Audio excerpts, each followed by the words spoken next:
ब्रह्मचर्य का रक्षा तभी वो उपासक कर सकता है प्रातः काल उठ करके सबसे पहले भगवत स्मरण, गुरुदेव को प्रणाम, वृंदावन को प्रणाम, संतों का स्मरण। फिर पानी को गर्म कीजिए, आधा लीटर, पौन लीटर, 1 लीटर, 1.25 लीटर, जितनी तुम्हारी पीने की सामर्थ्य है। रुचि नहीं कह रहे, पी सकते हो। ऐसा गर्म नहीं, चाय जैसा, हल्का गर्म करके वो वज्रासन में बैठ करके आराम से पीजिए। 15 मिनट वज्रासन में बैठकर धीरे धीरे पीजिए। थोड़ा टहलिए उस पानी पीने के लिए, फिर सो जाए।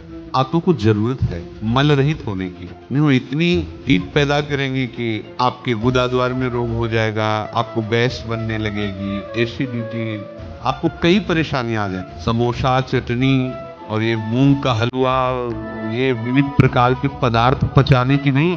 साधु का जो ब्रह्मचर्य होता है ऊर्ध्वगामी ब्रह्मचर्य होता है, वो फिर गृहस्थी लायक नहीं रह जाता है। ऐसे वो आसन होते हैं जिससे इंद्रियों को नष्ट हो जाना होता है। अब तुम्हें गृहस्थी में जाना है तो सिद्धासन लगाओ, पद्मासन लगाओ, वो पद्धति करो। तो अब जाना गृहस्थी में तो फिर ठीक नहीं है, ठीक है ना।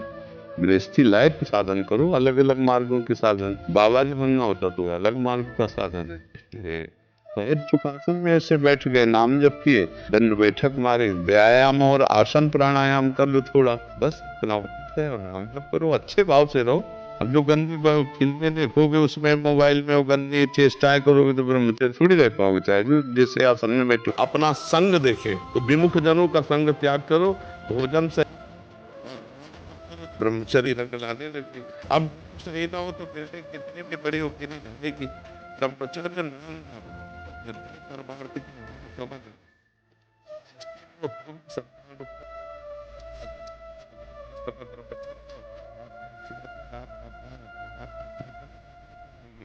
से बड़ा दुख सहने की सामर्थ्य आती है ब्रह्मचार्य में। अगर ब्रह्मचर्य है तो बड़े से बड़े दुख में भी आपके अंदर ब्रह्मचर्य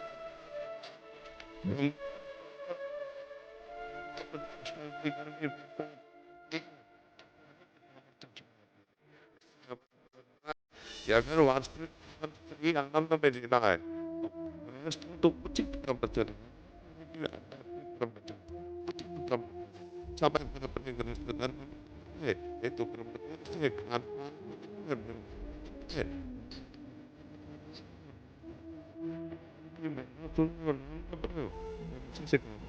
ब्रह्मचर्य का रक्षा तभी वो उपासक कर सकता है जब सर्वतोभावेन ब्रह्मचर्य हो। एक जनेंद्री के ब्रह्मचर्य की पुष्टता का जब आप लक्ष्य कर लोगे तो उसकी पुष्टता के लिए आपको सर्वतोभावेन ब्रह्मचर्य धारण करना पड़ेगा। सर्वतोभावेन नेत्र का ब्रह्मचर्य, जो नेत्र किसी को भी देखकर भोग कामना कर लेते हैं, भोग बुद्धि से देखते हैं वस्तु को, व्यक्ति को, किसी को, ये नेत्र से बेविचार हो रहा है, इसीलिए सावधान रहना। जैसे नाटक, सिनेमा आदि है, वहां तो जान रहे हो चित्र हैं, पर उनमें जो अभिनय करने वाले जन है वो तो संसारी जन ही है ना।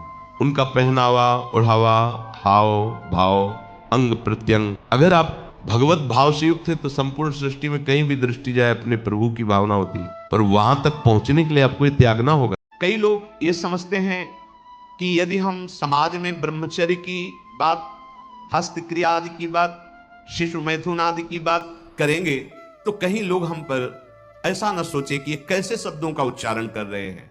बिल्कुल नहीं, लज्जा नहीं करनी, क्योंकि जो नहीं जानते हैं वो इस बात को जानकर सावधान हो जाएंगे और जो गलत करते हैं वो अपने को बचाने की चेष्टा करेंगे। कुसंग में पड़ा हुआ बिना सत्संग के नहीं निकल सकता। बुराइयों को दबाने के लिए अच्छाई क्या है ये जानकारी होनी आवश्यक है। इसीलिए सदाचारी और ब्रह्मचारी बनने के लिए जो सदगुरु के वचन है, संतों के वचन है, शास्त्र के वचन है, उनको सुनो, उसमें लज्जा का भाव मत रखो। यदि गुरुजन अच्छे ढंग से अपने शिष्यों को समझाएं तो प्रभाव पड़ता है।